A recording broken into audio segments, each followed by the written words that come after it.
Next to centaurs, mermaids are the suckiest things to have to make. The problem with mermaids are that they have to be in the water, they have to be on people, they have to be functional, and they have to look aesthetically pleasing.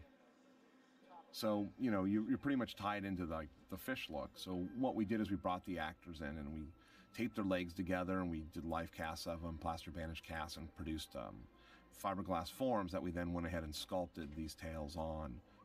As you can see, all the scales have been hand cut one by one into the sculpture. And basically we brought the actor in and had them, tape their legs together and did a body cast off of them and ran that in fiberglass. We've done a lot of different mermaids in the past, and there's different materials to use. There's silicones, there's urethanes, there's foam rubber, all that fun stuff. And on this guy, we ended up using foam rubber, and I think that worked out very, very well. It has its, pros and cons, but the big thing is it just was easy to glue down. It was easy to maintain. Though it absorbed water, we were able to squish the water out in between takes, but it also helped because it sank, where when we did silicone tails in the past, that they were so buoyant, we could not get them down. We ended up having to put weights in the tips of the tails.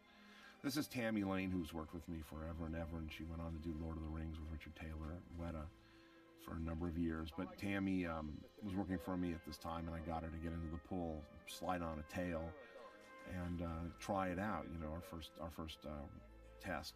The fin area, the webbing stuff, was actually like a silk that we found that worked pretty well. So this is all unpainted. This is a first swing at it to see what works, but it's a heck of a workout. I mean, Tammy really had to get her legs pumping to make this all happen, and it was pretty exhausting for her and very exhausting for the actors on set. But mermaids are difficult. It's always tough to get away from like the anatomy of a human being.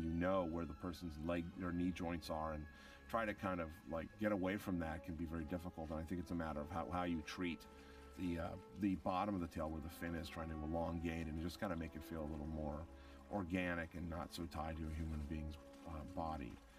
Probably the best mermaid, like practical mermaid, I think it was done in Splash, which was years and years ago on Daryl Hannah. And what we had to do is we carefully blended these onto people. But I asked Daryl when I worked with her before how they glued the tail down, and she said they super glued it.